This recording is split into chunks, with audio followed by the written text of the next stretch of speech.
Hi everyone, Hira here. Good morning. The topic of this video is resumes, top tips on how to get your resume on top of the pile for recruiters. And this is actually a follow-up on our previous video titled How Recruiters Screen Your Resume in 7 Seconds.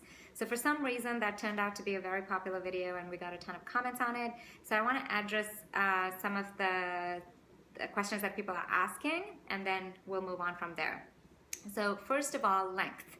I am a big fan of the one-page resume, and that's because it is the most effective and efficient way to get the top line information about you in front of the reader, right? So in other words, it's a summary. Resume means summary. It's a summary of your key accomplishments. It's a summary of some of the big highlights in your career, where you've worked, how long you've worked, your key skills and competencies. So I think it's a great idea to have a one-page resume, no matter how many years of experience you have and whether you have a longer version or not.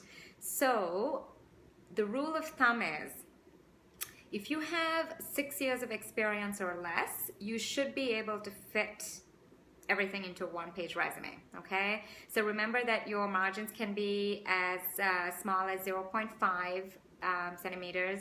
Your font can be as small as 10 times New Roman. I wouldn't go below that. But if you set it up that way, and actually if you use one of the Careerly templates on our website, we've done all the formatting for you and we give you a bunch of different options. You can fit a lot of information into a one page, okay? And if you have more than 6 years of experience, I would say 6-7 years is kind of borderline. You can go either way, one page, two page, but certainly if you have more than 6 or 7 years of experience, you have the choice to expand your material into 2 pages.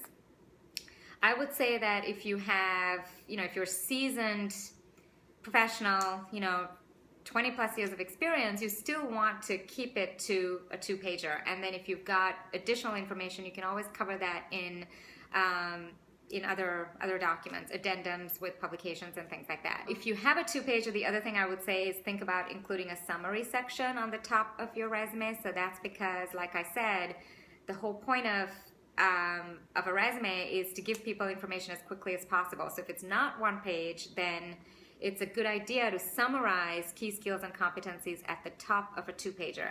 And so let me just clarify that I'm not talking about an objective statement. I'm not talking about, what your objective is in terms of your career and what you're looking for. Nobody cares about that. I've said this many times in cover letters, interviews. It's not about you. It's about them and what they need. So if you're going to do a summary section, make sure that it's specifically about what you bring to the table. Key competencies and skills, number of years of experience, anything else you want to highlight, like languages or special skills that are relevant to what you're applying to, that are relevant to the employer and what they're looking for in a candidate. Second rule, don't write job descriptions, okay? Don't write descriptive narratives about the tasks you performed, the reports you wrote, the projects you worked on. What you want to do is focus on the result that was accomplished by those reports, by those projects, by those tasks, okay?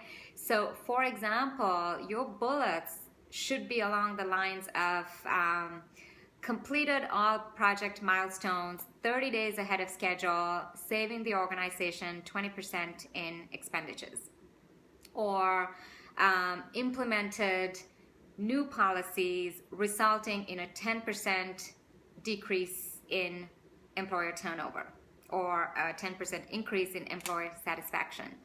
Okay, so see how you don't really go too much into the policies or too much into the details of the project. You focus on the result that those activities accomplished. Okay, now you could say a little bit, tell me a little bit that you did in order to accomplish that result, but you want to focus on the result.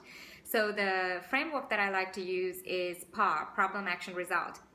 You want to use the PAR framework to think through your bullets, but when you're actually writing the bullets, you don't have the space to write the problem and the action and the result. What you do is you focus on the action and the result. And out of those two things, which one do you think is more important? The result, okay? So focus on the result and then give me 1 or 2 actions that you took to accomplish that result. So let me give you a couple more examples. ran a multimedia social media campaign resulting in a 35% increase in page visits, 10% increase in average time on site, and a 3% increase in click-through rate. So here's another thing you want to do. For your industry or for your job function, there are going to be relevant metrics. So in digital media, it's all about click-through rates and the amount of time that visitors spend on a website, likes, shares, these sorts of things, right? So that's what you want to say that you're increasing. Let's say, for example, if it's marketing, then it's going to be about customer segmentation, acquiring new customers, creating a new brand that can potentially attract more revenues, that sort of thing. So here's a bullet on that. Developed a sales and marketing strategy for a brand with the goal of increasing global revenue from 29 million to 50 million within 2 years. So notice how you don't have to have accomplished the result. You can always say that you're doing something with the goal of a future result. It's of course better to show that you accomplished something big, especially when you have dollar values and millions next to that. That's very impressive, and psychologically it is really good to read bullet after bullet that has dollar values and millions and increase in this and decrease in that.